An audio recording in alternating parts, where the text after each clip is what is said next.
Pendant qu'on est debout, je vais demander au pasteur Yannick de prier et puis après on va partager. Amen.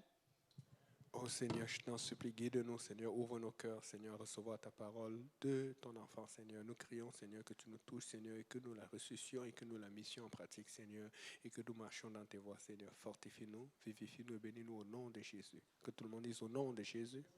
Amen. Amen.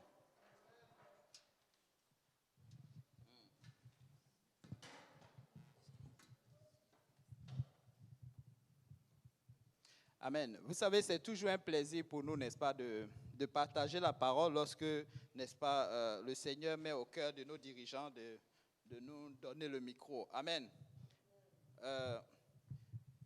Et ça doit être un devoir. Amen.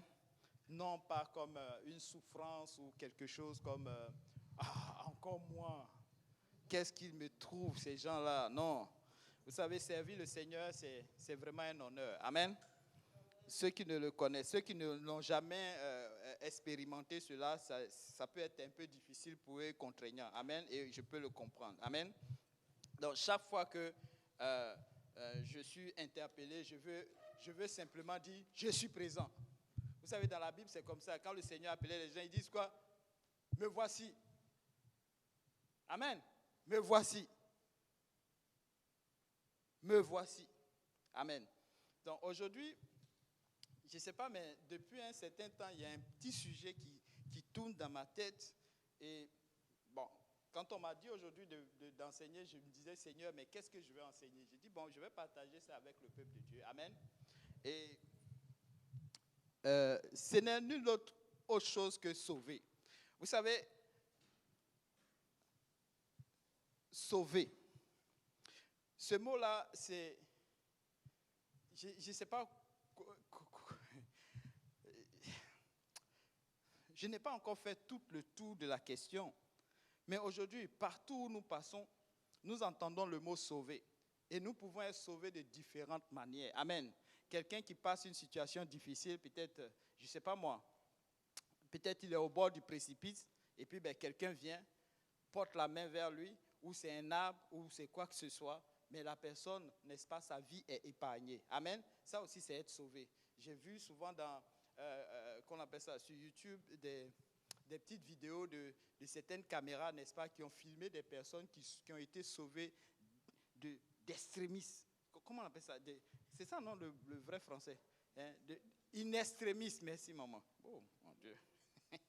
Alléluia. Et c'était vraiment magnifique. Vous voyez, c'est comme quelqu'un qui conduit une voiture et arrivé sur, je pense, un passage à niveau des trains, la voiture a décidé de ne plus aller. Vous voyez, et la personne est bloquée là, elle cherche, et puis quelqu'un d'autre vient, il ouvre la porte, et puis à la minute, la personne sort et le train passe ensuite. Il écrase la voiture. Waouh! Sauvé à la seconde. Amen. La personne, sa vie a été épargnée.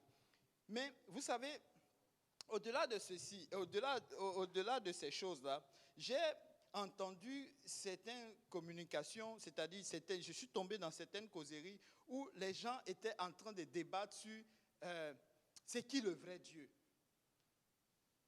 C'est qui le vrai Dieu? Est-ce que c'est ton Dieu qui est le vrai? Est-ce que c'est le Dieu de l'autre qui est le vrai? Est-ce que c'est mon Dieu qui est le vrai? Mais quand je réfléchis, je me dis, mais il n'y a pas de débat. Amen. Il n'y a vraiment pas de débat. Vous savez pourquoi? Parce que chacun de ces religions-là ont un livre. Amen. Oui, chacun a son livre aujourd'hui. Hein. Que ce soit le bouddhisme, que ce soit les musulmans, que ce soit les chrétiens, que ce soit les juifs, que ce soit les kibangouis. Il y a même un qui est chez nous qui a fait son livre, sa propre Bible, qui est à son nom. C'est-à-dire, quand tu vois le livre de Romains, lui, c'est son nom. Le livre de, peut-être, je ne sais pas moi, Komoé. C'est-à-dire, tous les versets bibliques, sont comme, comment on peut dire ça? Épinglés de son nom. Amen. C'est son propre nom. Amen. Il n'y a pas de débat. Pourquoi? Parce que chaque livre enseigne une direction et un plan. Comment retrouver ce Dieu qui lui a donné, n'est-ce pas, ce livre-là. Amen.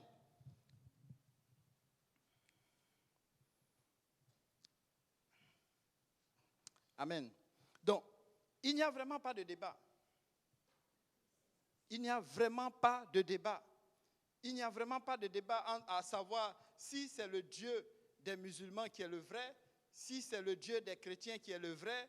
Mais sachez une seule chose, ce qui est bien, c'est que chacun d'eux enseigne comment est-ce qu'à un moment donné, les personnes là doivent être sauvées. Amen. Doivent vraiment. Donc, quelque part, il y a un point commun. Nous tous, nous sommes d'accord que cette terre ne va pas beaucoup exister. Un jour ou l'autre, nous allons devoir quitter. Nous allons devoir partir. Vous savez, si le frère Yannick me dit, moi j'ai un groupe de personnes avec qui je vais aller à Jérusalem. J'ai dit, bon, ok, mais moi j'ai un groupe de personnes avec qui je vais aller en Côte d'Ivoire, par exemple. C'est vrai. Nous allons tous quitter. Vous voyez, le tronc commun, c'est quitter. Mais la destination est différente. Nous atterrissons quelque part. Et ce quelque part a un nom commun aussi. C'est un pays. Jérusalem, c'est un pays, c'est un territoire. Abidjan aussi, c'est un territoire, c'est un pays. Mais je vais vous dire une seule chose. Ces deux places portent aussi un nom. Chacun d'eux a un nom. Chacun de ces places aussi ont des règles et des fonctionnements. Par exemple, les lois qui régissent Jérusalem ne sont pas les mêmes lois qui régissent Abidjan. Amen. Abidjan, ce n'est pas Jérusalem. Différent. Nous quittons, nous avons un tronc commun, mais la destination est différente. Et aujourd'hui, chacun de ces pays, chacun de ces places vante, n'est-ce pas, leur lieu de destination à tous ces récipiendaires qui sont là. Et chacun de nous, nous allons devoir partir. C'est en cela que sauver, c'est vrai. Donc, si le musulman parle de sauver, c'est vrai. Il va être sauvé. Son Dieu est vrai. La vérité, c'est ça. Il est vrai. Un jour, s'ils quittent ici, ils iront là où leur Dieu a prêché. Amen. Si je trace un chemin, que je dis il y a de l'or en Haïti, et il y a de l'or, je ne sais pas moi, au Gabon. Mais si tu veux l'or d'Haïti, tu vas prendre le chemin de Haïti. Mais c'est intellectuellement faux de dire que nous allons nous retrouver à la même place. Non. Soyons d'accord là-dessus. Nous tous, nous allons passer par un tronc commun qui s'appelle quoi? La mort. Mais la destination sera différente. Les gens vont me dire, mais non, mais c'est Dieu. Mais le problème, c'est que ce dont parle le livre, ce dont parlent les livres, est différent de chaque... les livres comportent, n'est-ce pas, des références différentes les uns des autres. Oui. Certains disent, pour être sauvé, il faut quoi? Il faut faire les 4 prières. Certaines personnes disent que dans leur livre, pour être saint, il faut laver sa tête, il faut laver son pied, il faut laver ses mains à chaque fois que tu vas en prière. Vous voyez, déjà on commence là. Certains disent, pour prier, il faut que tu te tournes vers ici. Certains disent même que tu ne vas pas partir quelque part. Un beau jour, cette terre va être renouvelée, on va vivre. Tu vas vivre avec, n'est-ce pas, le chien. Tu vas vivre avec le lion, il ne va plus te manger et tout ceci. Vous voyez, c'est différent. Certains disent, il faut que tu fasses, n'est-ce pas, des exercices. Il faut aller quelque part, il faut tourner une grande roue, il faut donner des fleurs, il faut donner ceci. Et il y en a plein. Il y en a plein. Mais dis que nous allons nous retrouver là où Jésus a dit, là c'est faux. Amen. C'est faux. C'est pourquoi il n'y a pas de débat. C'est pourquoi un chrétien ne doit même pas être effrayé.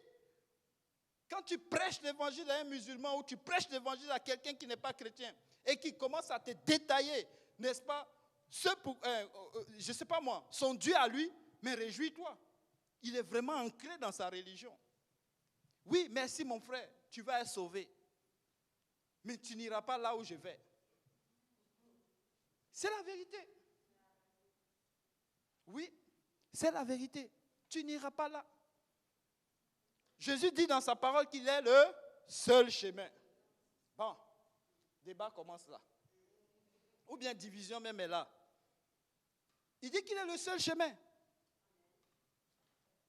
Il dit dans sa parole aussi que ce n'est pas ce que tu manges qui te souille, mais c'est ce qui sort de ta bouche qui te souille.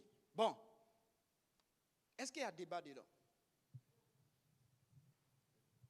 Amen. Oui, il n'y a pas de débat.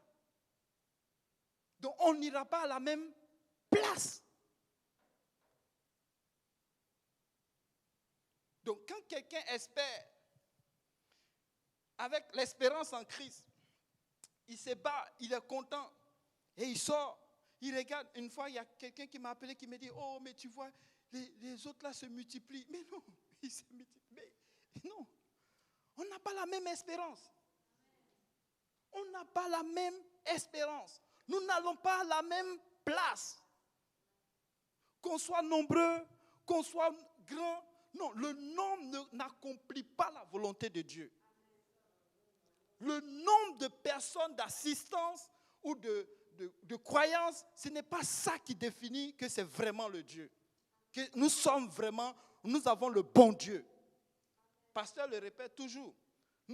Je préfère 2 personnes ou 3 personnes et on va à la bonne place que 1000 personnes et puis on ne sait pas où on va. Un jour, nous allons quitter ici. La vérité, là, tout le monde est unanime là-dessus. Un jour, nous allons quitter. Mais ta destination, c'est où? Jésus dit qu'il est le seul chemin. La vie est la vérité. Ah, la vérité.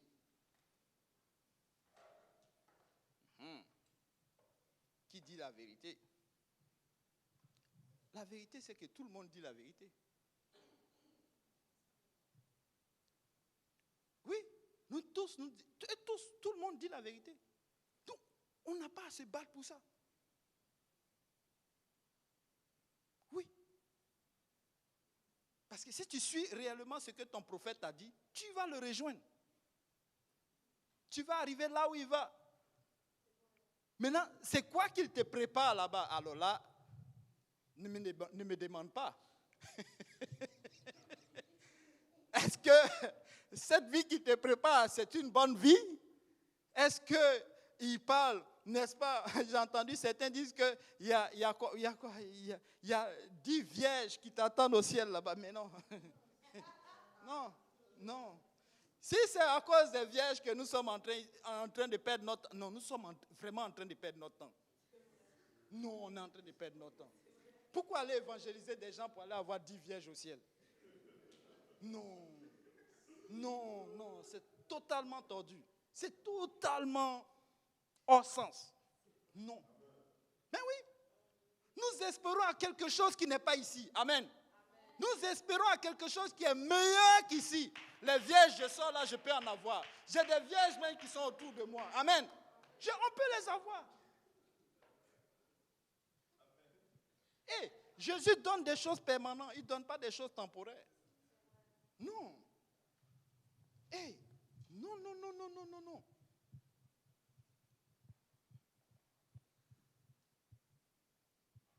Oh, si tu ne vas pas à telle place, c'est que tu n'iras pas là où le Dieu demande. Non, ce n'est pas ça. Vous savez, 120 personnes ont bouleversé totalement, n'est-ce pas, leur milieu de vie. 120 personnes, parce qu'ils ont simplement obéi à la parole. Donc, quand quelqu'un rentre à l'église, il dit, mais vous n'êtes pas nombreux comme l'autre église. Mais on n'est pas pareil. Nous n'avons pas les mêmes espérances.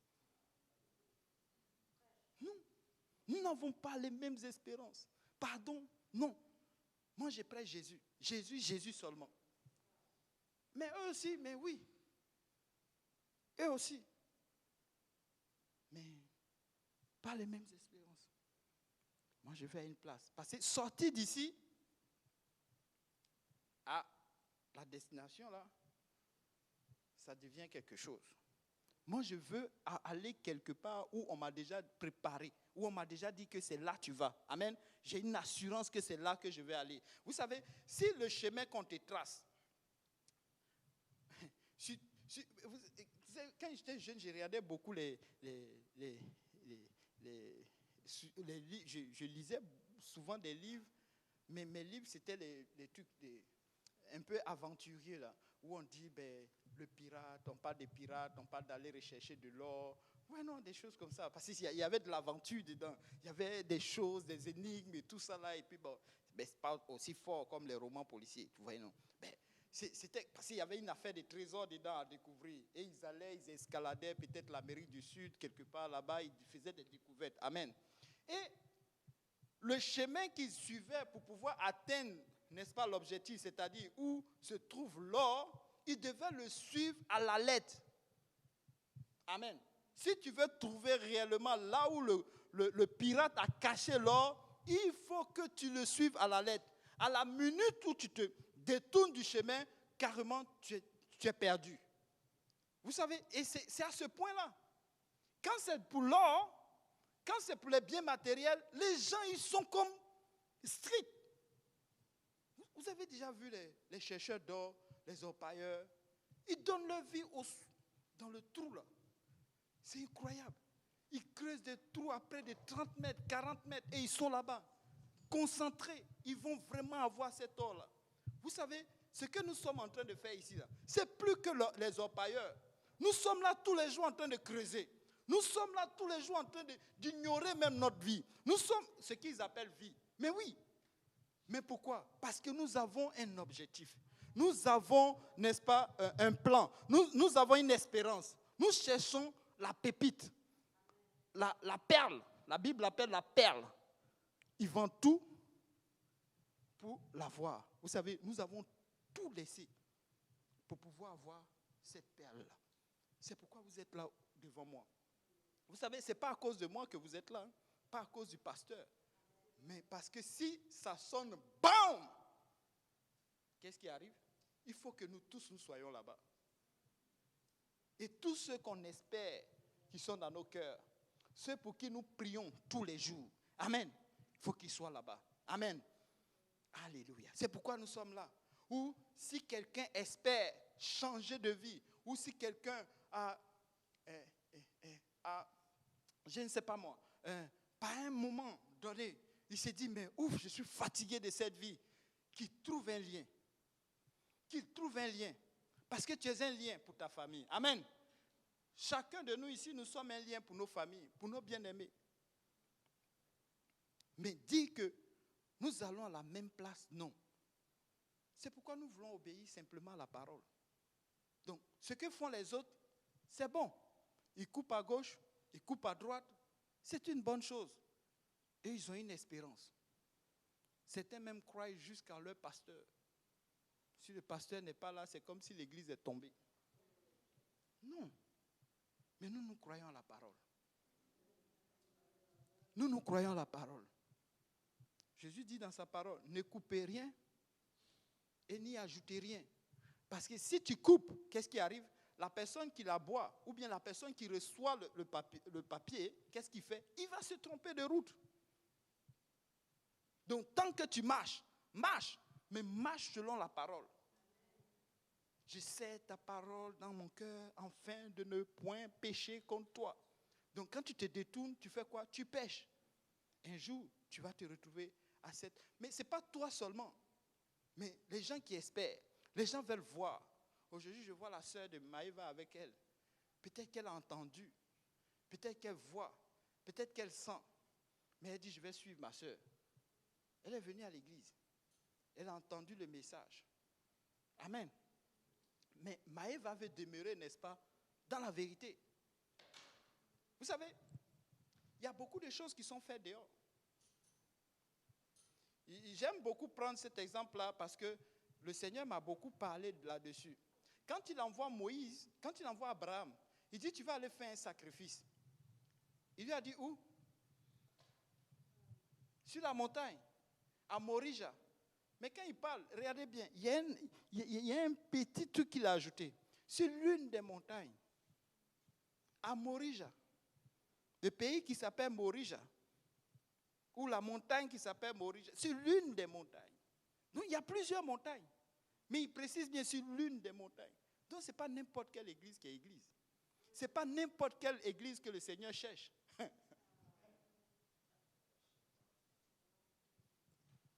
Jésus cherche une seule église. Oh, non, c'est les pentecôtistes. Non, c'est les catholiques. Ça porte les habits blancs. Non, eux, ils marchent nu-pieds. Non, non, ce n'est pas ça. Jésus cherche une seule église. Celle qui obéit à sa parole. Pour ne pas nous tromper, nous devons rester dans la parole. C'est pourquoi nous prêchons Jésus, Jésus seulement. Jésus, Jésus seulement. Même si on est 2, on va prêcher Jésus, Jésus seulement. Même si on est 3, on va prêcher Jésus, Jésus seulement. S'il n'y a personne, ce n'est pas grave. Il y aura toujours quelqu'un qui va prêcher Jésus et Jésus seulement. Amen. Alléluia.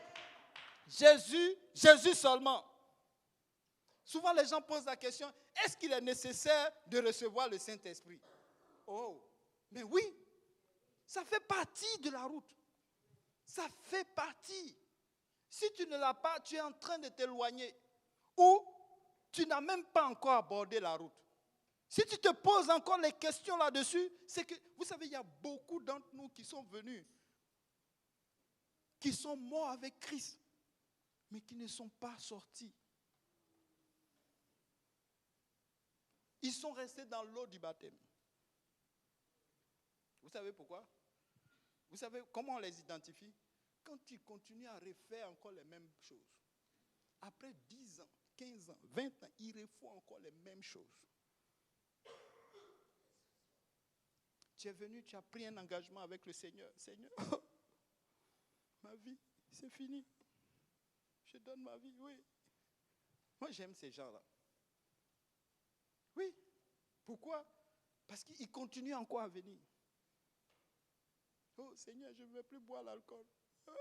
C'est bizarre, mais c'est quand il est dans l'alcool qu'il pleure. Il ne pleure pas avant. Demain matin, tu le trouves encore, il est ivre. Après demain matin, il est baptisé, rempli du Saint-Esprit, mais il boit encore. 10 ans encore. Non, il y a quelque chose qui ne marche pas. Vous savez, souvent, pourquoi, non, désolé que je parle de ça, mais c'est des petites choses qui m'animent actuellement. Là. Je prie beaucoup pour ça parce que j'ai des parents, j'ai un parent qui est touché par rapport à ça. Moi, j'ai été très clair. Je suis passé par là et donc je sais de quoi je parle. C'est pourquoi quand Jésus vient, il te dit que il n'y a personne qui est monté, qui est descendu. Ici, ce n'est celui qui est... C'est parce que lui, il a fait. Il a fait. Amen. Il est descendu, il est allé, il est remonté, il est parti. Il sait de quoi. Il te dit, il y a une espérance, il y a une bonne espérance. Donc, toi qui viens ailleurs, toi qui viens après là, ce que tu dis, c'est pourquoi Paul dit, même si quelqu'un prêchait un autre évangile que ce que je vous prêche maintenant, qu'il soit anathème. Il dit, même si c'est un ange. Donc, attention aux révélations. Il y a une église ici, là, c'est les révélations. Attention. Les sœurs portent le foulard. Attention. C'est chaud là-bas. Ils ont fait révélation dans ma vie. Oui. Faites attention. Ça s'appelle l'église. Mais est-ce que c'est l'église que Jésus cherche? Amen. Et Dieu les reconnaîtra par leurs fruits. Maintenant, pour reconnaître par leurs fruits, il faut que toi-même tu connaisses. Voilà le gros problème. Vous savez, les études bibliques que nous donnons dans les maisons, c'est pour encourager les gens à lire la parole de Dieu. Souvent, ils sont là, quand on lit, tu leur dis non, lis. Il lit. Souvent, il faut les faire lire le chapitre. Quand il dit, il y avait ça dans la parole. Oui. Le pasteur disait ça, je disais non, peut-être que le pasteur, il a... Non, mais c'est la vérité. Ils lisent, et puis un coup, ils tombent sur quelque chose, et puis ils disent, oh, il y avait ça dans la parole. Mais oui. Lorsque les prédicateurs arrivent Et puis ils disent que Montréal c'est la plateforme du réveil mondial, n'est-ce pas, au niveau francophone. Mais ils ont raison. Si tu évangélises et que tu fais les études bibliques, tu vas voir. Oh non, mais ils étaient en Afrique, ils priaient là-bas. Mais fais l'étude biblique. Commence, tu vas voir que les yeux commencent à s'ouvrir. Waouh!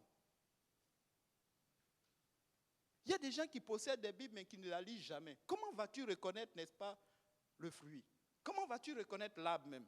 Comment vas-tu reconnaître que la personne est dans la vérité ou bien il est totalement à côté?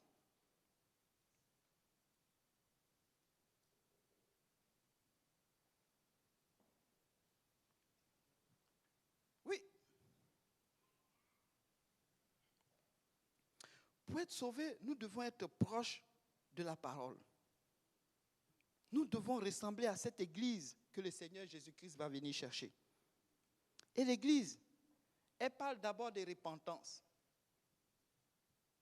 Si quelqu'un ne croit pas à la repentance, on va t'enseigner c'est quoi la repentance.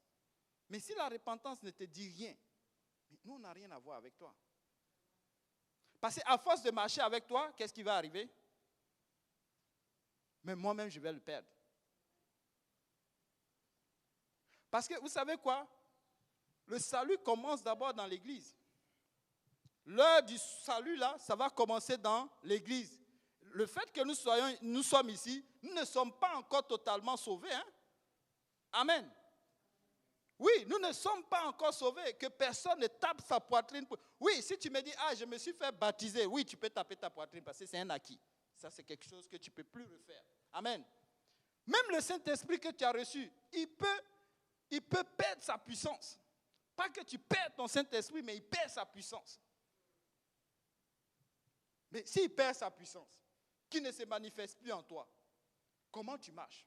Parce que la Bible nous dit que ceux qui marchent selon l'Esprit sont appelés fils de Dieu. Donc, qui fait révélation en toi? Le prédicateur l'a dit la fois dernière. Arrêtez avec vos histoires de démons. Souvent, le diable lui-même, il va en congé. Oui, et ça m'a choqué. J'ai dit, mais il a raison. Souvent, il va en congé. Donc, le gros problème, c'est nous.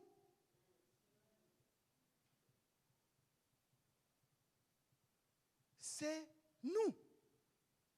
Le premier ennemi de l'homme, comme le monde le dit, c'est l'homme lui-même.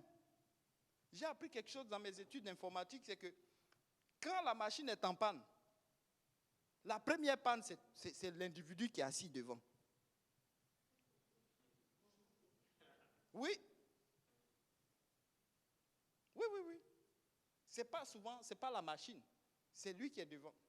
Quand on commence, n'est-ce pas, à régler, n'est-ce pas, à réparer, souvent quand quelqu'un t'appelle et te dit sa machine ne marche pas, pose-toi d'abord la question, c'est quoi son âge, c'est qui d'abord?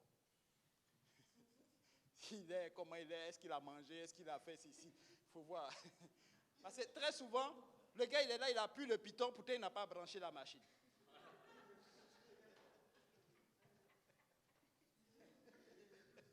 Hein? Oui, il n'a pas branché l'affaire, il appuie, ça ne marche pas, il dit bon la machine ne marche pas. Ou totalement, c'est un fil qui est déconnecté, il est là, mais la machine marchait hier, mais aujourd'hui, mais non, tu passais le balai, tu as arraché un fil. Et il est là, il appuie. Lui, il s'arrête là, que ça marche, c'est tout. Vous voyez, et très souvent des chrétiens, et beaucoup de personnes, quand ils viennent à l'église, c'est comme ça. Hein. J'ai reçu le Saint-Esprit, il faut que les démons partent maintenant. J'ai reçu le Saint-Esprit. Mais le démon n'est pas parti, il est encore là. Mais oui.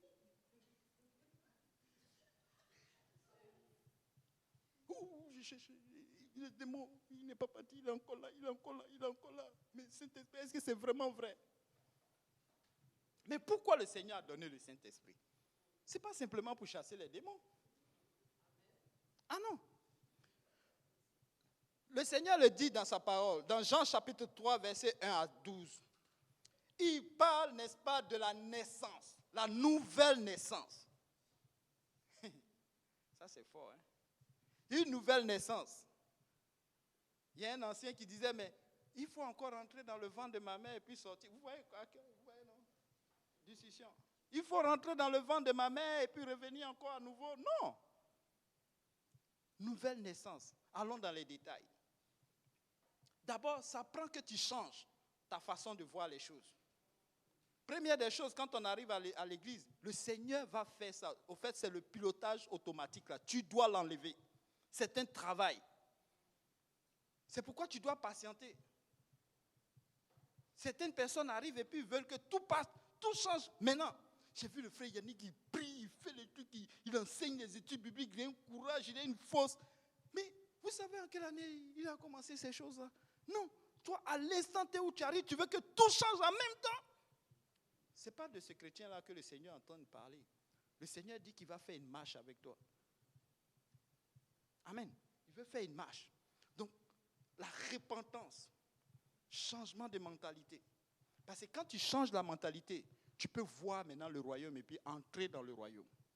Donc, maintenant, il faut que tu réfléchisses dans le royaume. Il y a de ces choses. C'est pourquoi ça prend la sanctification. Ça prend l'enseignement. Et quand tu commences à obéir, qu'est-ce qui arrive? C'est qu'il y a un changement qui s'opère.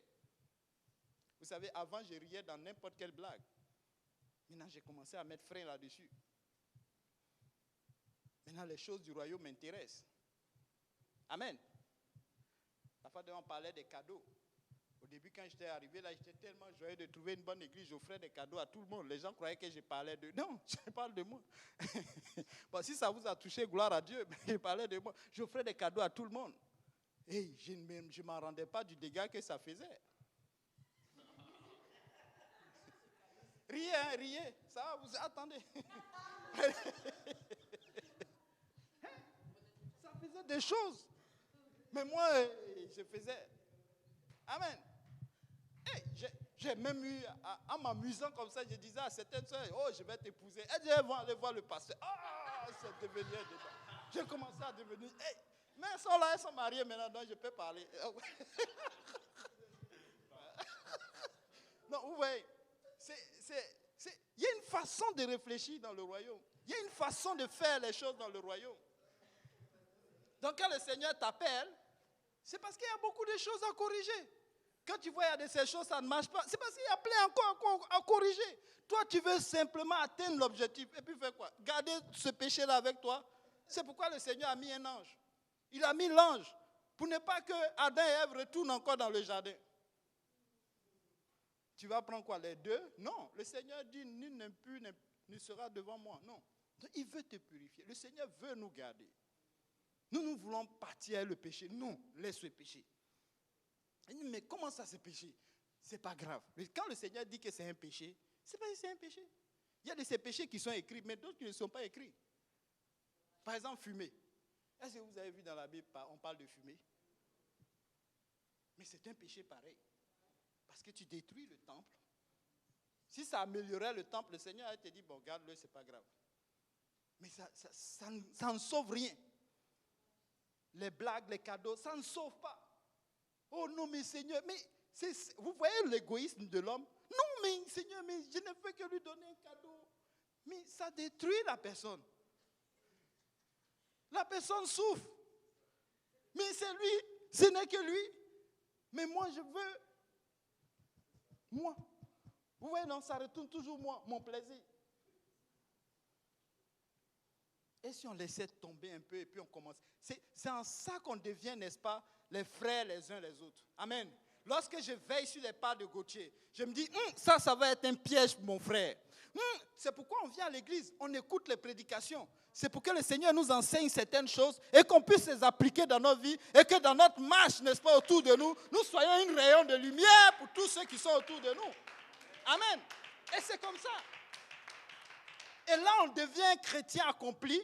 Et quand le jour où le Seigneur arrive, mais il nous sauve. Vous vous rappelez de cette blague du pasteur? Je ne sais pas si c'est une blague, mais c'est cette personne qui a fait, n'est-ce pas, un songe, n'est-ce pas, où il partait, tout le monde partait au ciel. Et lui aussi, il partait. Et puis à un moment donné, il a commencé à régresser. C'est pour ton bien, mon petit. N'est-ce pas? Et il a commencé à descendre, redescendre, descendre. Mais il ne comprenait pas. Il demande, mais c'est quoi? Et il voyait une bouteille de Mossi.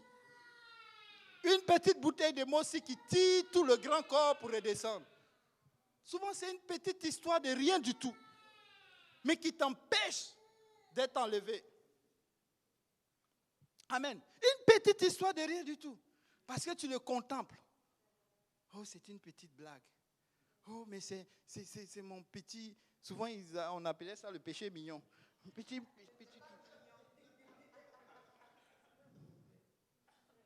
Et le Seigneur nous prêche, n'est-ce pas, dans ce passage-là, dans Jean chapitre 3, il nous parle, n'est-ce pas, du baptême d'eau. La naissance d'eau et la naissance d'esprit. Donc, quand tu es baptisé d'eau, n'est-ce pas, tu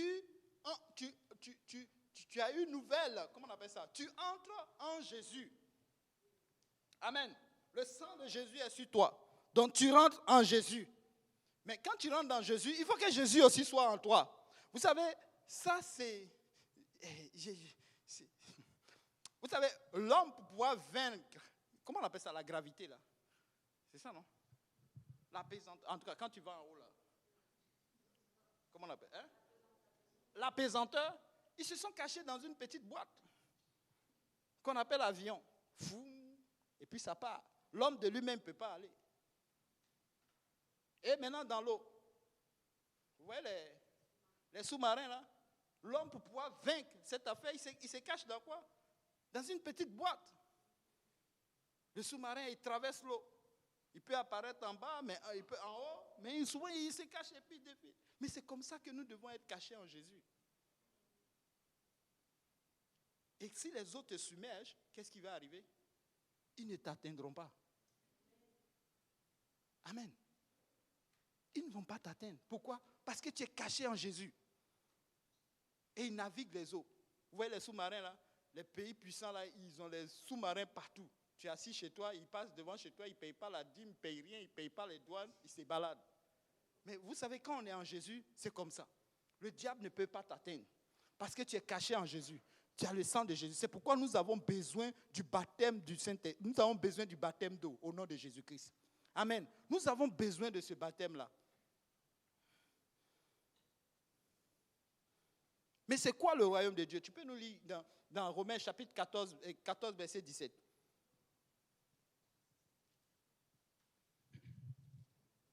Romains 14, 17. Car le royaume de Dieu, ce n'est pas le manger et le boire, mais la justice, la paix et la joie par le Saint-Esprit. La paix et la joie par le Saint-Esprit.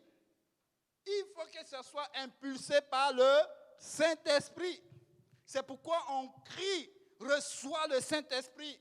Parce que tu peux faire toute cette justice-là. Oui, il y a des gens qui sont corrects, ils n'ont jamais volé de leur vie. Hein. Amen. Quand je dis ils n'ont jamais volé, c'est qu'ils sont quand même assez corrects par rapport à certains chrétiens qui continuent encore certaines habitudes. Amen. Je trouve certaines personnes qui disent que moi j'ai construit des églises, j'ai sauvé des vieilles, j'ai aidé des vieux, j'ai fait ceci. Mais qui décide que le Saint-Esprit, ce n'est pas son affaire.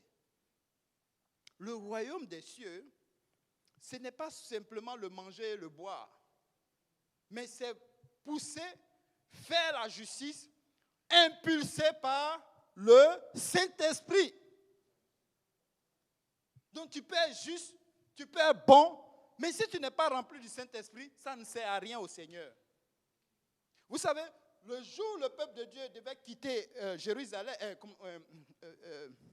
l'Égypte, il y a beaucoup de gens qui n'étaient pas juifs qui ont été sauvés. Parce qu'ils ont décidé de partir avec eux. Amen. C'est ça l'obéissance. Si tu n'obéis pas, mais il n'y a rien. Tu peux être bon, tu peux être une bonne personne. Mais si tu n'appliques pas ce que la parole de Dieu te demande, mais tu ne sers à rien au royaume de Dieu. Amen. Amen. Mais le but du Saint-Esprit, c'est pourquoi? Le but du Saint-Esprit, c'est quoi? Le Saint-Esprit, d'après Colossiens 1, 25. 25 à 27, si tu peux le lire. Colossiens 1, 25 à 27. Si quelqu'un peut prendre Romains 8, 9.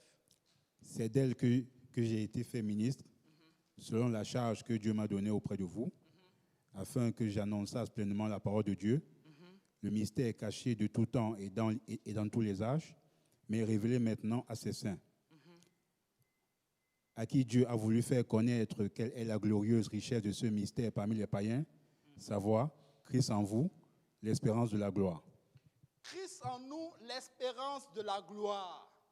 Christ en nous, l'espérance de la gloire. Si nous voulons être glorifiés, si nous voulons voir cette gloire que le Seigneur, il faut que Christ soit en nous. C'est pourquoi le Saint-Esprit arrive. Amen.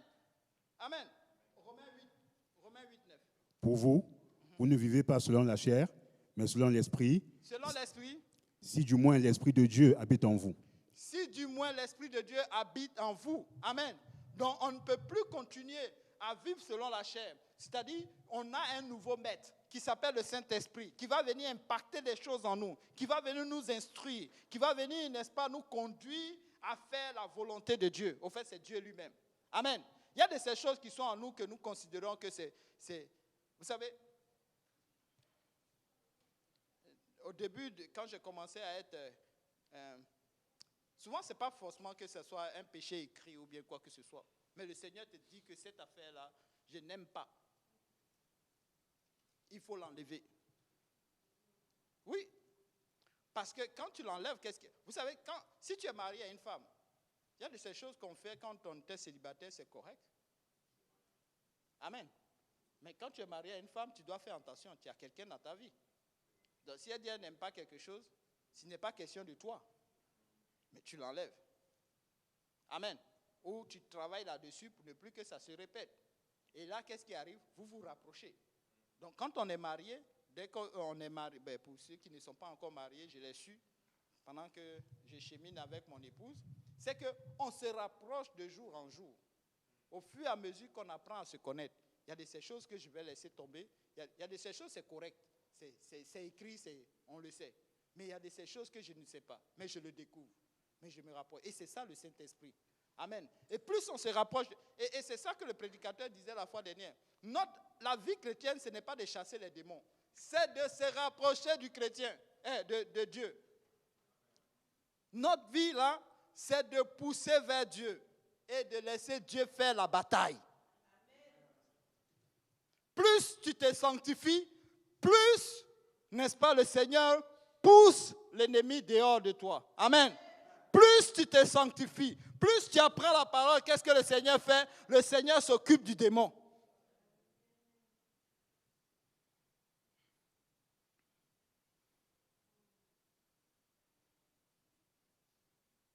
Jean 14, 26.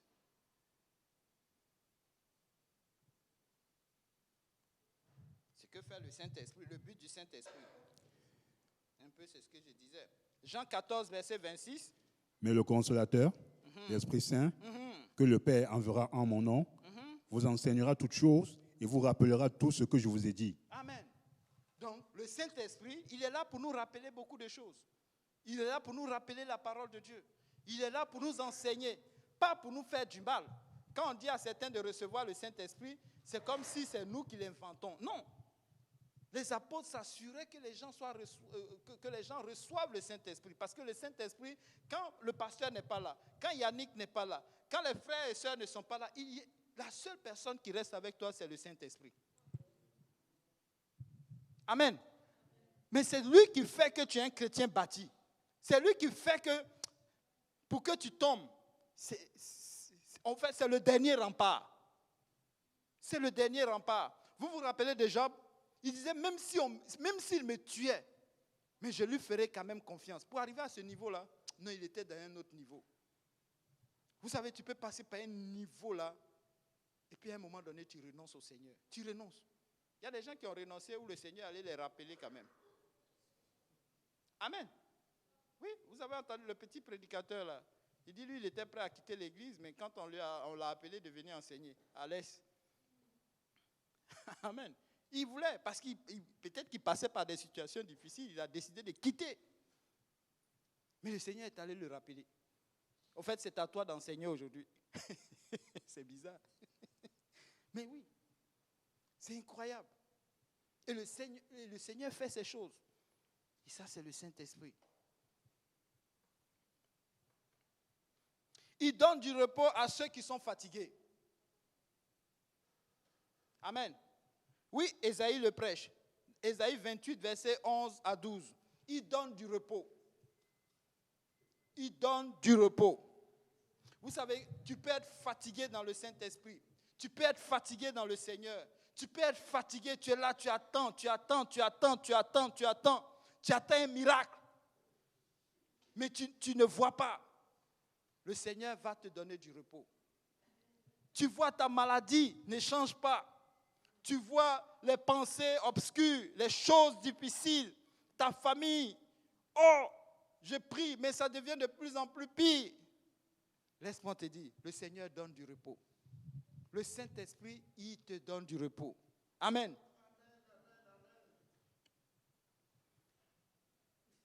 Il montre les choses à venir.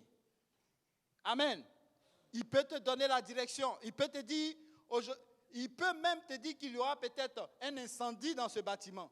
Il peut même te dire que ton frère que tu vois là, c'est pas sûr qu'il aura beaucoup de jours pour lui pour vivre. Et tu vas te mettre à intercéder pour lui. Et le Seigneur, sa main puissante, va sauver ce frère-là. Amen. Le Saint-Esprit fait ces choses-là. Amen. Et c'est pourquoi. Oh, mon mari, la situation à la maison.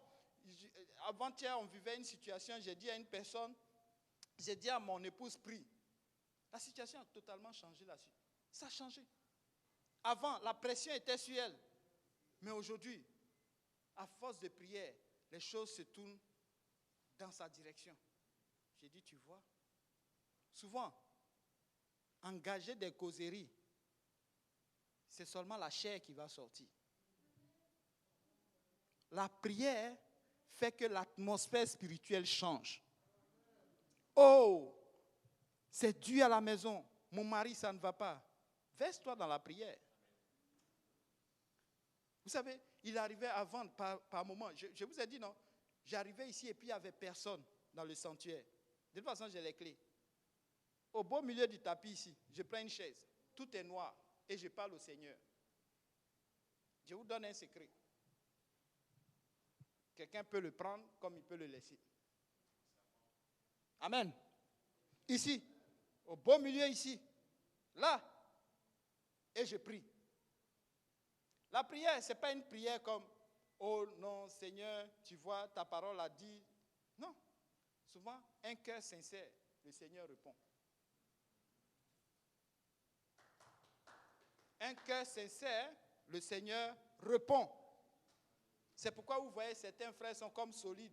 C'est comme si rien ne les arrive. Non. Souvent même quand tu viens, tu dis ton problème, le frère même est en train de vivre le problème. Et puis il t'encourage. Pourquoi? Parce que c'est le Saint-Esprit. Amen. C'est le Saint-Esprit.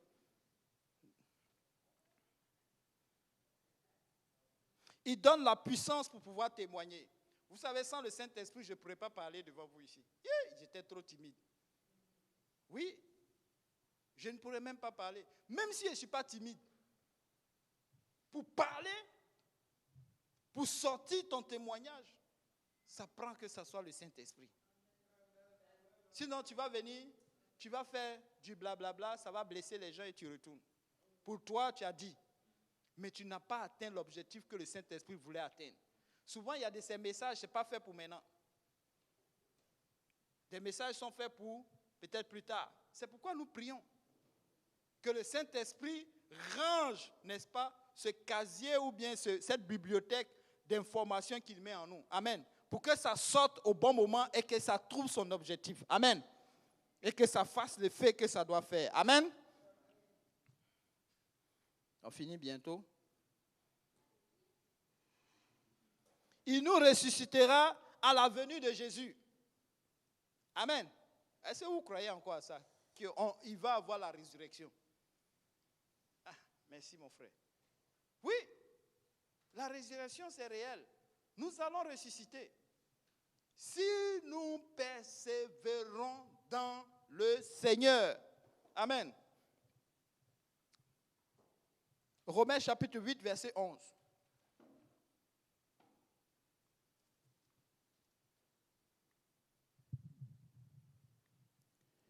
Et si l'esprit de celui qui a ressuscité Jésus d'entre les morts habite en vous, celui qui a ressuscité Christ d'entre les morts rendra aussi la vie à vos corps mortels par son esprit qui habite en vous.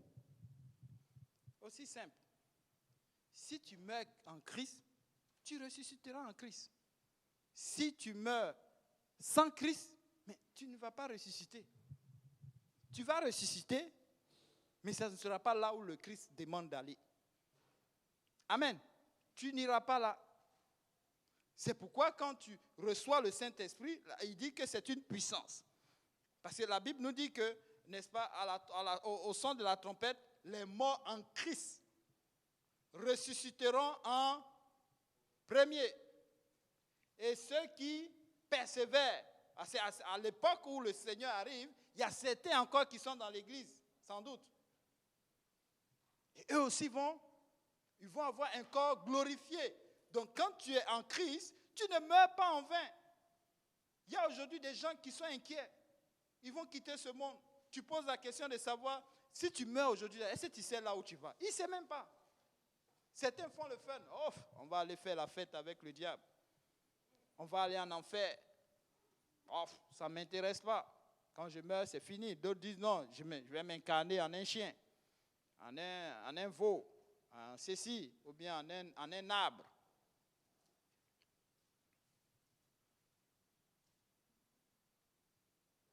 Bon, si on s'incarnait en un arbre, ou bien aux animaux, on n'allait pas parler de l'extinction des animaux aujourd'hui. Depuis que l'être humain est dans ce monde, il y a combien de personnes qui sont décédées? On connaît à peu près le nombre de vivants, mais le nombre de décès, depuis que l'espèce humaine existe, est-ce qu'on connaît? Mais il n'allait pas avoir problème d'arbres. On dit les arbres sont en train de finir. Si on s'incarnait vraiment. Vous voyez comment souvent il y a de ces choses-là, c'est quand même bizarre. Hein? Et souvent on saute dessus, on croit. Un chrétien, il est là, non, on a appris ça à l'école. Oh mais non. L'école n'est pas sanctifiée. L'école même est souvent contre l'Église.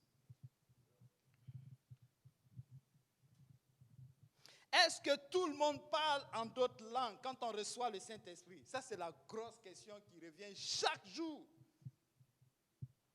Oui.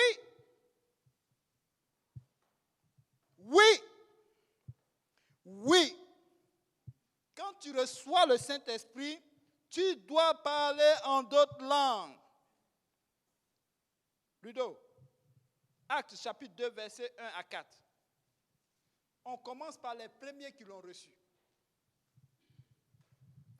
Le jour de la Pentecôte, ils étaient tous ensemble dans le même lieu. Tout à coup, il vint du ciel un bruit comme celui d'un vent impétueux, et il remplit toute la maison où ils étaient assis. Des langues, semblables à des langues de feu, leur apparurent, séparées les unes des autres, et se posèrent sur chacun d'eux. Amen. Et ils furent tous remplis du Saint-Esprit, et se mirent à parler en d'autres langues, selon que l'Esprit leur donnait de s'exprimer. Amen. Est-ce que c'est moi qui l'ai dit? Non, c'est dans la Bible. Vous savez, tout dernièrement, j'ai vu un record de vente. Record de vente. Imaginez-vous, c'est quoi le record de vente? Ils ont fait des ventes aux enchères. Ils ont trouvé la plus vieille Bible, écrite en hébreu. Record de vente. Près de 35 millions de dollars. Et vous savez quoi? Ils ont trouvé cette Bible et ils disent que dans cette Bible, c'est la plus vieille Bible, selon leur dit, et elle atteste, ou bien, en fait, c'est pareil à celle que nous utilisons maintenant.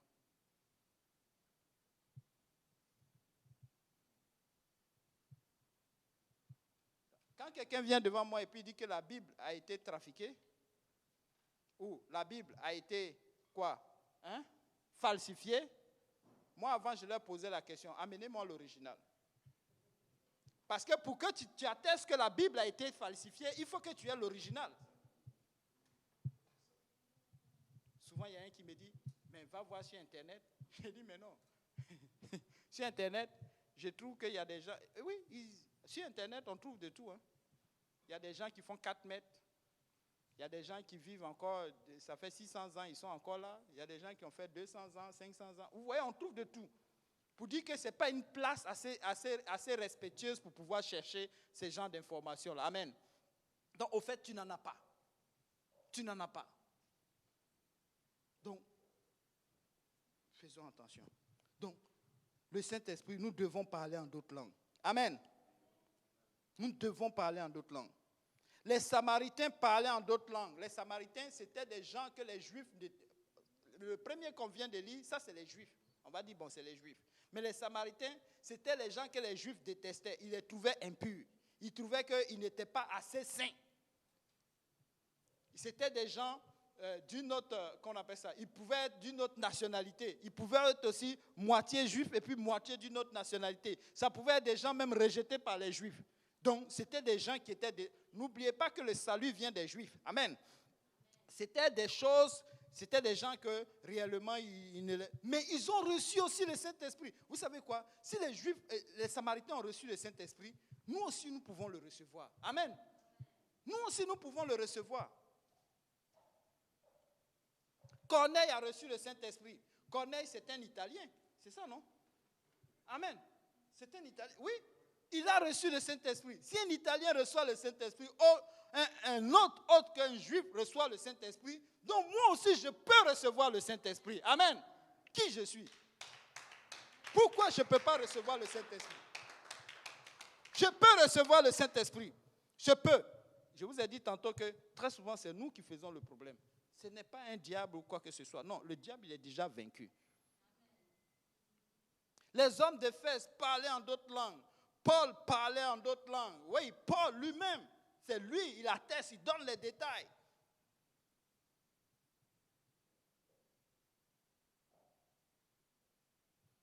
Et l'autre question, c'est ceci. Pourquoi Dieu a-t-il choisi le parler en langue comme un signe initial du baptême du Saint-Esprit? C'est une preuve. Amen. C'est une preuve. Quand Dieu fait quelque chose, il va l'attester. Amen. Si moi j'arrive quelque part que les gens sont en train de parler en d'autres langues, je dis, oh, oui, ils ont reçu le Saint-Esprit. Amen. Oui, je peux moi aussi être, n'est-ce pas, je reçois le Saint-Esprit chez moi à la maison. Imaginez-vous que je suis venu dans le sanctuaire, je vois les gens parler en d'autres langues. Et puis je dis, mais ça c'est bizarre. Bon, je vais aller l'expérimenter chez moi. Mais comment je peux attester que j'ai reçu le Saint-Esprit? Mais lorsque je me mets à parler en d'autres langues, comme je l'ai entendu, amen. C'est pourquoi ces choses-là ne sont pas cachées. Amen. Oh non, j'ai eu le Saint-Esprit, mais en cachette. Non. Non, non, non, non, non.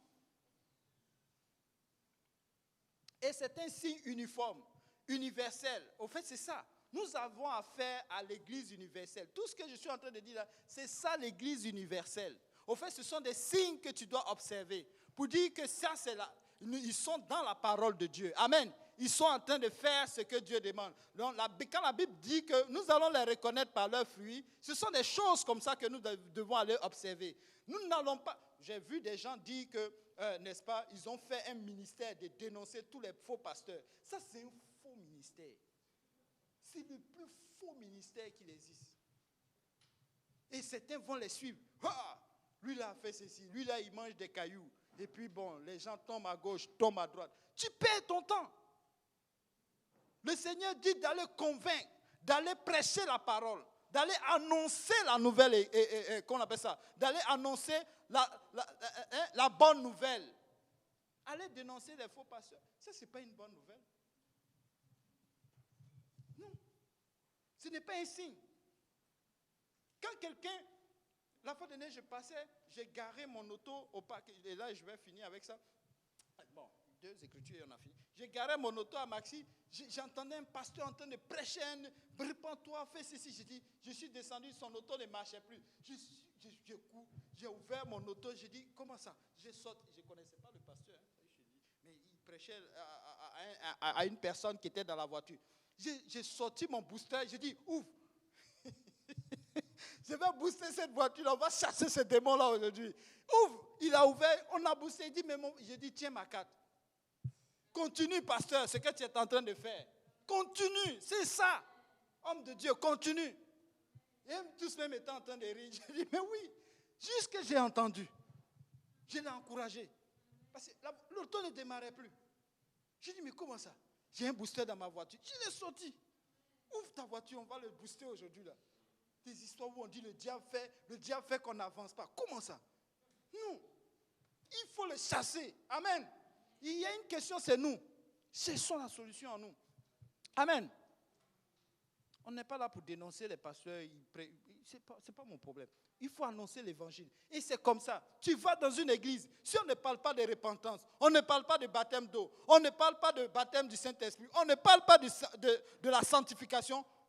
Mon frère, ma soeur, prends tes affaires. Vas-y. Si tu veux même, laisse ça là-bas, toi, fuis. Fuis. Pars. Le Seigneur va remettre tout ceci. Il va te remettre. Parce que l'église universelle, ce sont des signes. Voici les signes que le Seigneur nous a laissés pour que nous puissions le reconnaître, les vrais, n'est-ce pas, de ce qui est faux.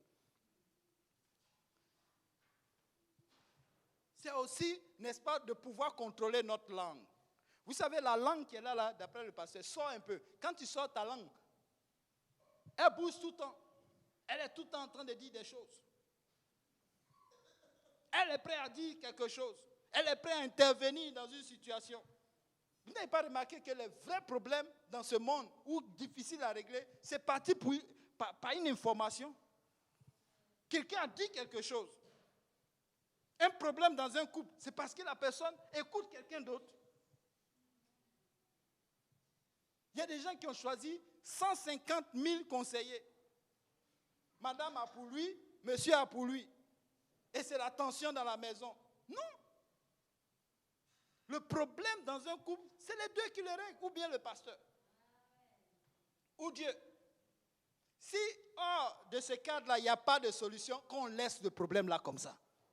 Parce que quand les gens interviennent, qu'est-ce qui arrive? Ça ne finit jamais. Parce que quand lui il reçoit un choc, qu'est-ce qu'il fait? Il va voir ses conseillers. Tu dis quoi? Tu as vu ça? Bon, ok. Il revient. Elle aussi, elle va voir ses conseillers. Et puis les deux sont là. Chacun est campé sur sa position. C'est comme ça on dit en créole. Campé. Chacun est dans son coin. Et puis c'est là, on se regarde. Vous savez quoi? Quand nous, on a un problème, ma femme vient à l'église. Souvent, elle ne me dit pas, elle vient à l'église. Voilà un signe de quelqu'un qui cherche Dieu, qui cherche qu'il y ait la paix dans son couple. Elle vient à l'église. Et puis souvent, un jour, on est là et puis elle me dit, ah, tu sais quoi, la sœur Emmanuela a prêché un message là. J'avais tel, mais dès qu'elle a dit tel, j'ai entendu ça dans l'enseignement, ah, Dieu m'a parlé. Donc, elle relâche. Moi aussi, j'en fais de même.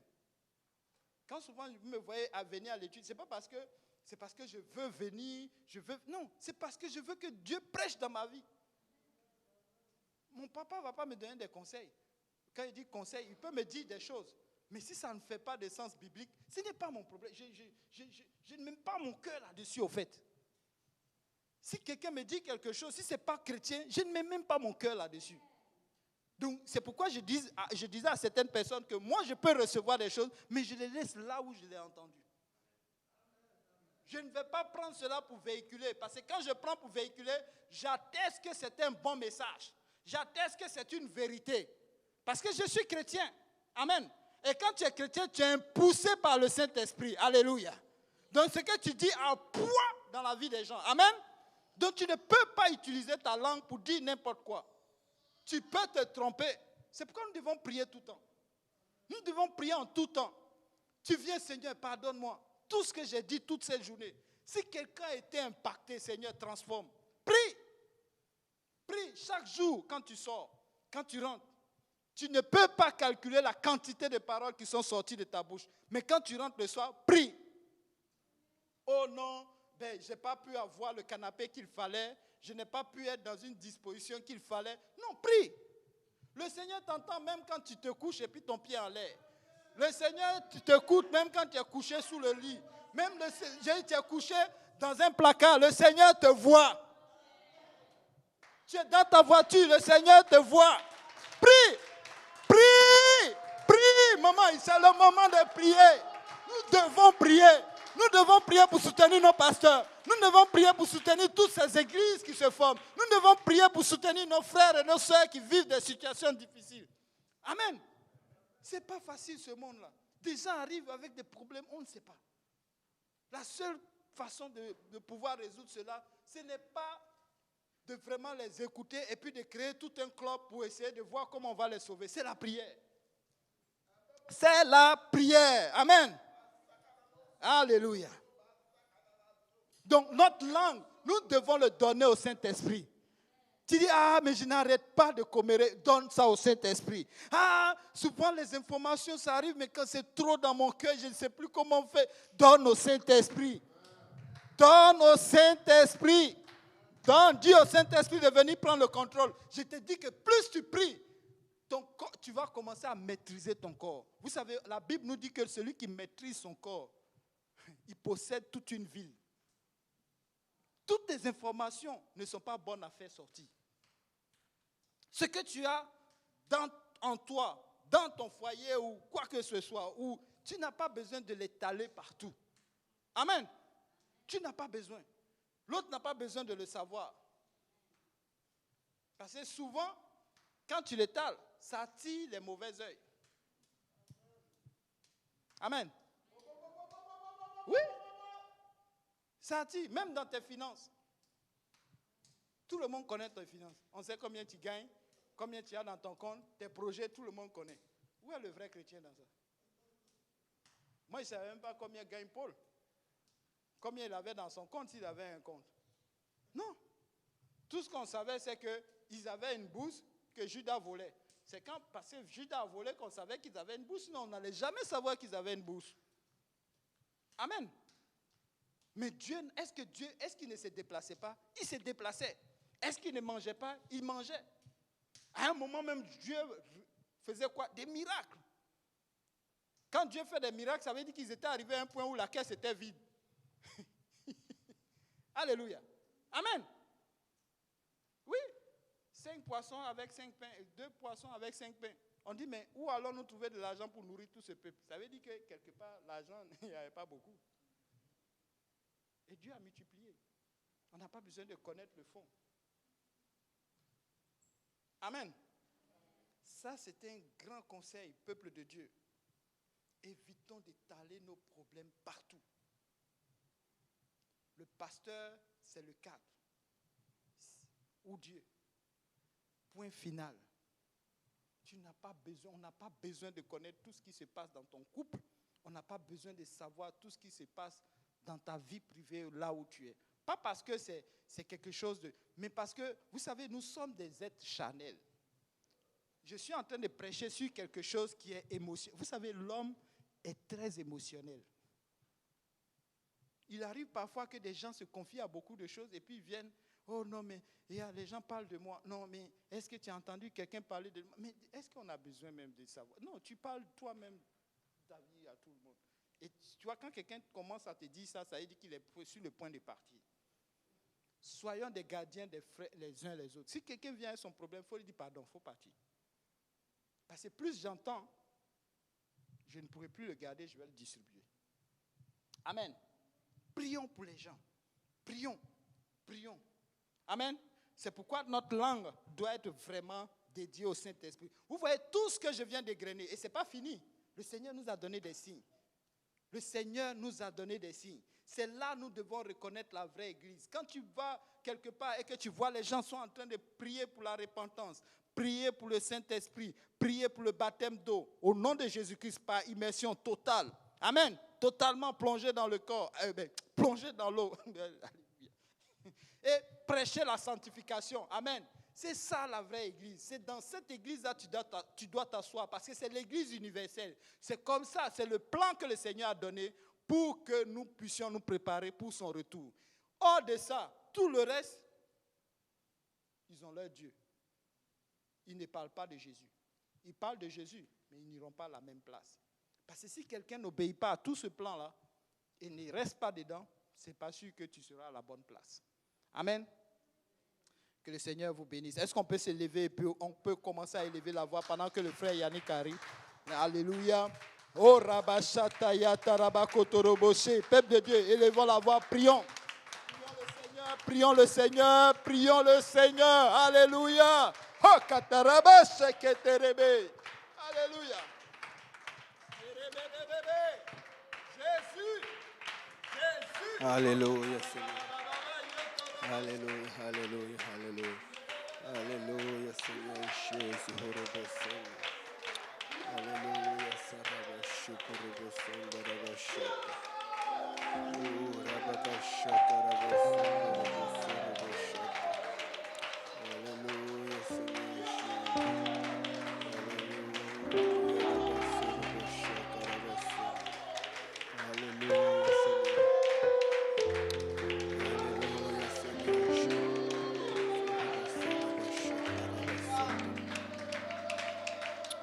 Alléluia, Seigneur Jésus. Alléluia, Seigneur. Regarde ton voisin, tu dis le Saint-Esprit c'est pour toi. Regarde ton voisin, tu dis est-ce que tu as déjà reçu le Saint-Esprit? Qu'est-ce que ton voisin dit? Oui ou non? Oui? Oui? Ok, c'est bon. Bon, maintenant voici le truc, c'est que la Bible dit que quand le Consolateur sera venu, le Consolateur c'est le Saint-Esprit. Amen. Il vous enseignera toutes choses. Il va nous diriger, il va nous guider. Mais ce qui se passe, c'est que le diable s'assure que lorsqu'on a des problèmes ou des situations, on laisse le Saint-Esprit de côté, qui est le papa dont on a parlé. Et puis on va chercher à régler le problème.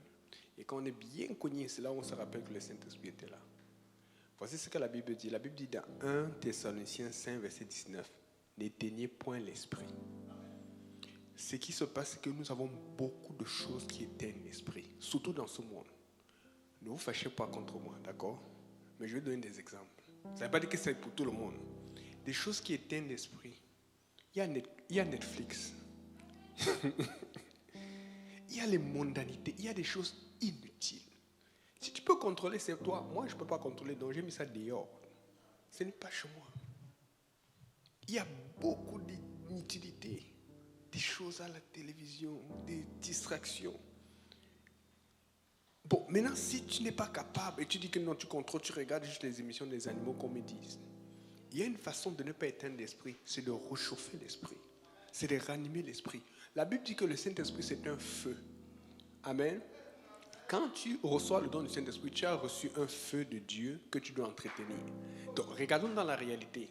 Si tu as une petite flamèche qui brûle et que tu fais brûler un feu, si tu pars, ça va arrêter de brûler. Donc, si tu veux partir ou envoyer ou faire quelque chose, qu'est-ce que tu fais? Tu mets beaucoup plus de bois. Tu pries, tu t'assures. Tu fais des choses pour que ça brûle longtemps et tu t'assures que tu reviens. Parce que Dieu a fait de façon à ce que tu sois assuré d'entretenir le feu chaque jour. Ce n'est pas pour vous. À part quand on jeûne. Moi, je mange chaque jour. Il faut que je mange. Même quand je vais au travail. Ou parfois même, je n'ai pas faim, mais je mange. Mais c'est la même chose pour le feu. Le feu veut manger du bois. Le feu veut quelque chose pour consommer, pour rester feu. Alors, qu'est-ce que tu fais? Ma question, c'est qu'est-ce que tu fais pour ne pas éteindre l'esprit? Qu'est-ce que tu fais pour ne pas éteindre l'esprit? Et c'est ça qui empêche les chrétiens d'être des enfants de Dieu. Nous laissons l'esprit s'éteindre. Ou nous permettons à des choses. Moi, j'ai dit, étant donné que le monde par nature me pousse à avoir l'esprit éteint, moi, je vais m'assurer que ce qui alors me pousse à avoir l'esprit éteint soit hors de ma vie. Comme ça, quand je veux réchauffer l'esprit, c'est plus facile. Parce que ce qui se passe avec beaucoup, et ils ne s'en rendent pas compte, c'est que quand tu t'es laissé affecter par toutes ces choses, quand c'est le temps de prier, maintenant tu dois d'abord enlever toutes ces choses que tu t'es laissé affecter. Et quand ça t'a déjà pris du temps et de l'énergie, tu es fatigué, tu penses que tu as prié alors que tu n'as fait que te débarrasser des choses. Maintenant, quand c'est le temps de percer pour ta victoire, d'aller chercher tes promesses avec Dieu, tu es toujours en arrière. Dieu est ici devant, mais tu es en arrière parce que tu n'es en train de te faire rattacher par des choses qui te tirent en arrière. Le diable, c'est ça sa force, la distraction, l'iniquité, te pousser. S'il n'est pas capable de te tenir, il va te donner des choses, il va t'allumer un peu, il va te stimuler ici, jusqu'à ce que tu n'arrives jamais à trouver ta foi. À un moment, il faut te dire, c'est assez, je me détache de ça. Je laisse tomber cela parce que j'ai une promesse. Je laisse, écoutez, moi, le Seigneur m'a fait des promesses et rien. Et le pasteur l'a dit hier, le pasteur Joseph Fortaleza. J'ai déjà été vraiment béni par son message. Je suis allé le voir. Je l'ai salué. Tu sais, mon Dieu, tu sers le Seigneur et tu perds ta soeur. Je ne sais pas comment son père a géré ça là. Tu sers le Seigneur et tu perds un enfant qui devait naître. Ah! Ça c'est dur. J'ai dit vraiment, vous ne savez pas, vous me bénissez. Des fois les gens te disent que frère Yannick, tu m'as. J'ai dit, toi tu m'as béni. Je lui ai parlé hier, vraiment, ça avait besoin. Amen. Mais je me suis rappelé d'une chose, j'ai dit Seigneur, j'ai décidé de te suivre. Des fois, rappelle-toi, est-ce que tu as décidé de suivre le Seigneur? Mais souvent, quand tu te laisses avoir par le diable, est-ce que dans ce que tu fais, est-ce que tu as vraiment décidé de suivre le Seigneur? Il y a beaucoup de choses qu'on fait, ça ne montre pas qu'on a décidé de suivre le Seigneur. Si tu as vraiment décidé de suivre le Seigneur, tu vas être alerte, tu vas faire attention aux petits détails. Aux petits détails parce que c'est une affaire d'éternité. Moi, je vais faire attention aux détails. Amen. Qui veut faire attention aux détails? Battons les mains pour le Seigneur. Oh Seigneur Jésus. Que nous fassions attention aux détails, Seigneur. Que nous fassions attention aux détails. C'est ce détail qui active la promesse. C'est ce détail qui active ta main. C'est ce détail qui bouge ta main. Alléluia, Seigneur. Oh, ça, c'est chouette. Alléluia, Seigneur.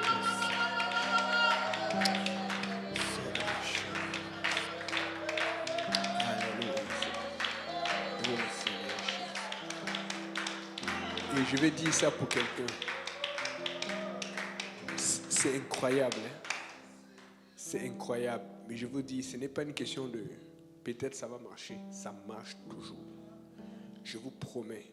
Depuis que j'ai décidé d'être en feu, parce que quand je suis arrivé, pasteur, il faut faire, j'hésitais. Moi, j'ai dit non, je vais laisser. Pasteur, qu'est-ce que vous faites? Je faisais tout ce que le pasteur me disait. Je peux vous dire, on passe le temps à chanter, on dit que Dieu est fidèle. Je vous promets, Dieu est fidèle. Des fois, j'ai envie de prendre quelqu'un, de crier dans ses oreilles, Dieu est fidèle. Je vous dis, jusqu'à aujourd'hui, où je sais, depuis le jour où j'ai dit je vais être en feu, Dieu ne m'a jamais failli. À chaque fois que j'ai placé un mur, je suis juste allé en priant et je lui ai dit, Seigneur, il y a quelque chose, dis-moi quoi faire. Je vais attendre, mais je ne vais pas éteindre l'esprit. Dieu va répondre et Dieu a toujours répondu. Je ne sais pas, il y a des gens qui disent que Dieu m'a failli. Ça c'est le mensonge. Je vous promets, Dieu est fidèle. Juste mets-toi de côté, parle à Dieu, sois seul avec Dieu. Tu dis, Seigneur, pourquoi mon affaire n'avance pas? Pourquoi ça ne marche pas? Je vous jure, j'ai envie de crier dans les oreilles de quelqu'un, Dieu est fidèle. Je vous promets, il y a des exemples, je pourrais passer juste la nuit à vous raconter. Dieu ne m'a, depuis que je sais le Seigneur, je vous promets, et je ne suis pas en train de raconter des choses pour me vanter, Dieu ne m'a jamais failli. Même pas une fois. Et souvent quand j'ai demandé des choses, c'est lui qui m'a devancé. Est-ce qu'on est fidèle avec Dieu? Lui, il est fidèle. Mais est-ce que nous sommes fidèles? Je redis encore, lorsque tu as un feu, c'est ta responsabilité qui ne s'éteigne pas.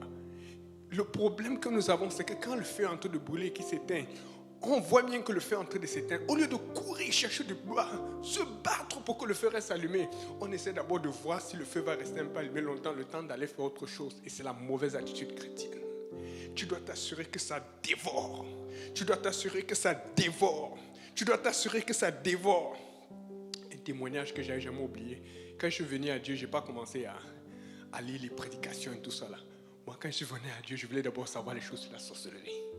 Sur le diable, je me suis dit, c'est comment ça marche. Parce que je mets ça quand tu dis au nom de Dieu, tu chasses les démons, les gens tombent. J'aimais le spectacle, j'ai compris que non. Un enfant de Dieu ne panique pas comme les affaires des accidents. Un enfant de Dieu est calme parce que Dieu est dans la paix. Et il y a quelque chose que je lisais toujours, c'est qu'il y a certains satanistes qui disaient que pour attaquer certains chrétiens, on allait juste faire partie leurs anges. On allait les attaquer avec des cinémas, des mauvaises pensées, du commérage et tout. Et quand les anges étaient partis, on passait à l'action. On les faisait faire l'accident comme cela. Mais il y a un qui était un ancien sataniste qui disait qu'il y avait certains chrétiens qu'on n'avait jamais attaqués. Parce qu'on ne voyait pas d'ange autour d'eux. Tout ce qu'on voyait, c'était un feu. Et on a déjà compris que c'est le feu du Saint-Esprit. Le feu était tellement fort que tu ne pouvais même pas voir la personne. Et donc tu ne pouvais même pas approcher. C'est comme ça qu'il faut être. Quand tu es en feu pour Dieu, le diable ne peut pas t'approcher. Ce n'est pas l'avantage. Je peux vous dire que le diable a peur de moi. Vous savez pourquoi le diable a peur de moi? Parce que je sais ce que mon Dieu me demande. Si je sais ce que Dieu me demande et je le fais, le diable va continuer à avoir peur de moi. Tu commences à avoir peur du diable, tu commences à paniquer quand tu commences à tricher. Mais quand tu ne triches pas, dès que quelque chose m'arrive, je rappelle à Dieu, Seigneur, tu m'avais dit. C'est pour ça que Josué, le jour où Israël a perdu la première bagarre contre, comment on appelle?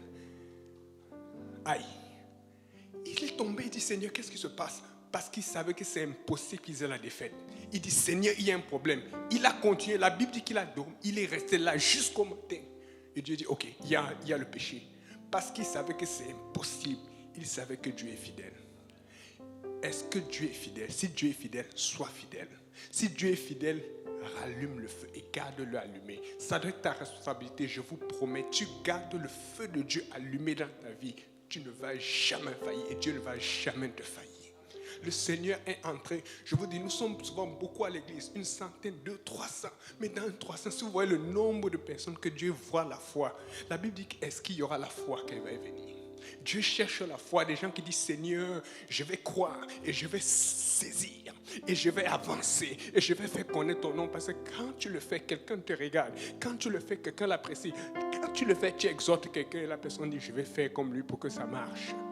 Je vous promets, regarde ton et tu dis, Dieu est fidèle. Dieu ne faillit jamais. Dieu ne faillit, c'est parce que nous restons sur place, nous n'avançons pas. Avance, essaye quelque chose. Mets le feu. Il n'y a pas de bois vert. Je peux vous dire, il y a des moments où j'ai dit, Seigneur, je vais faire cela. Je n'ai pas pu le faire, mais Dieu m'a quand même rencontré. Vous savez pourquoi? Parce que j'étais en train d'essayer de remplir ma promesse ou mon engagement avec Dieu. Des fois, dès que ça ne marche pas, tu te dis non, ça ne va pas. Non, essaye. Avance. Je vous dis, Dieu est fidèle. Amen. Est-ce qu'on peut battre des mains pour le Seigneur? Oh Seigneur Jésus. Oh Seigneur.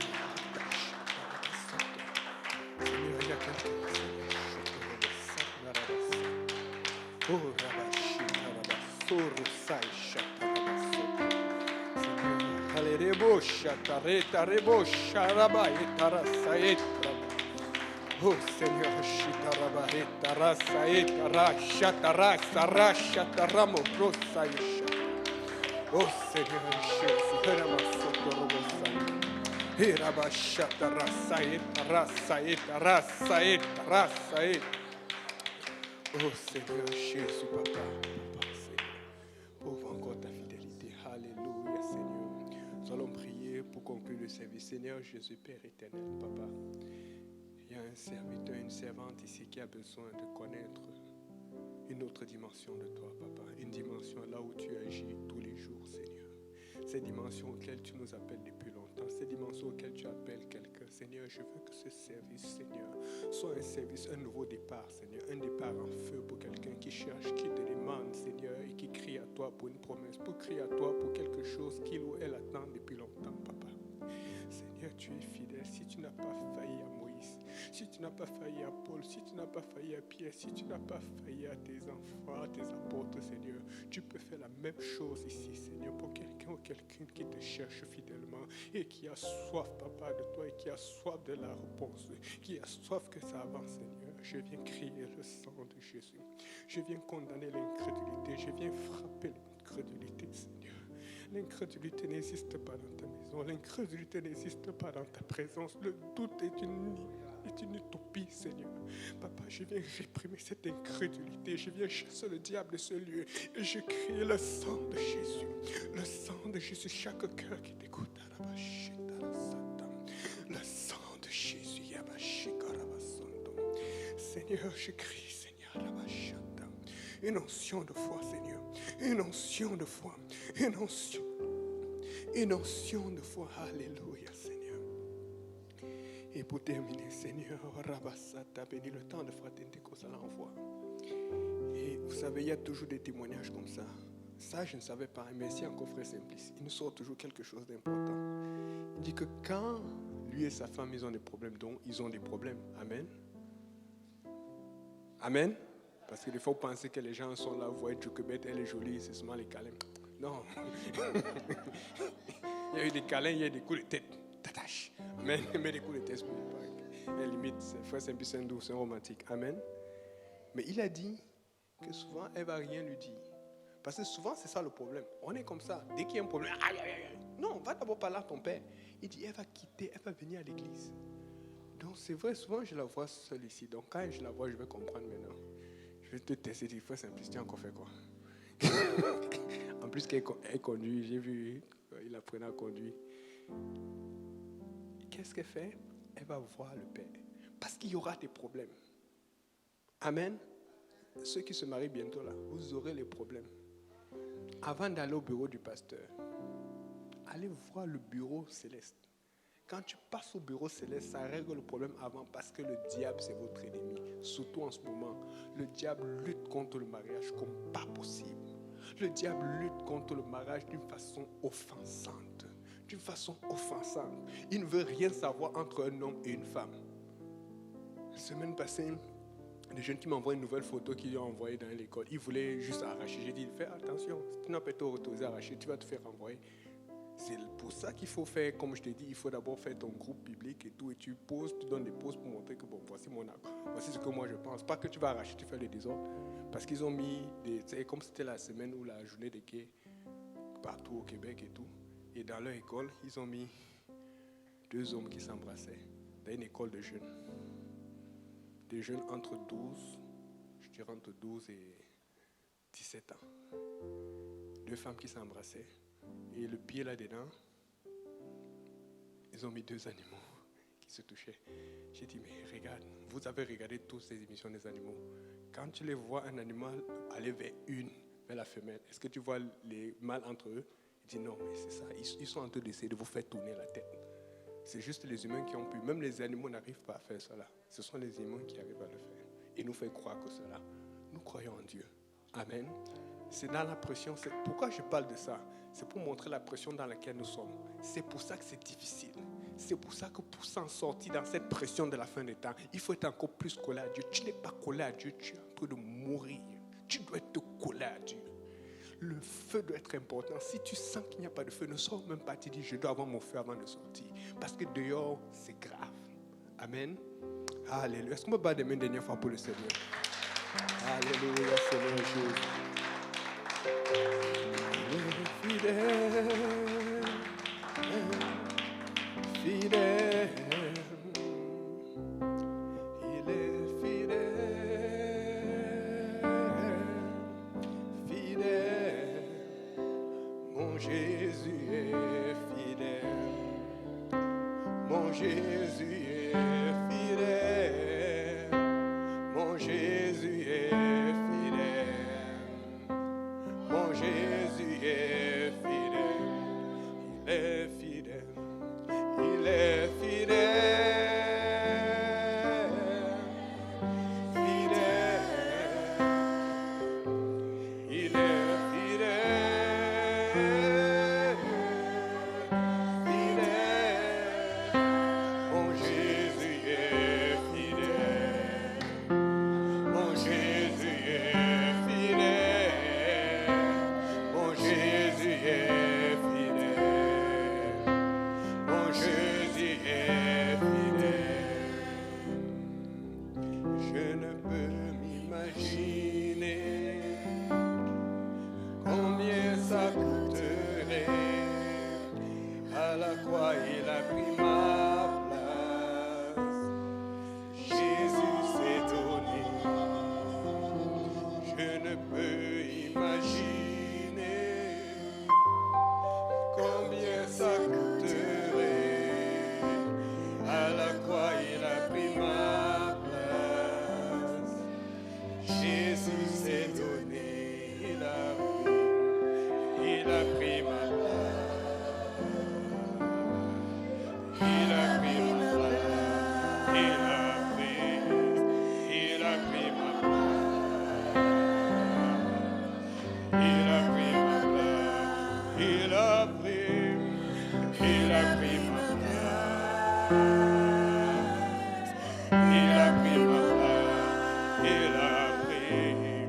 Il a pris ma place. Il a pris ma place. Il est fidèle. Il est fidèle. Fidèle. Il est fidèle. Il est fidèle. Fidèle.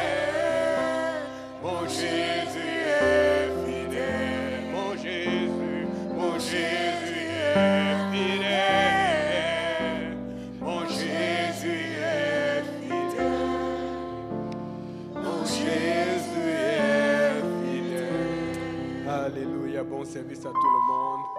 Rappelez-vous que Jésus est fidèle. Regarde ton voisin, tu dis Jésus est fidèle. Amen. Alléluia.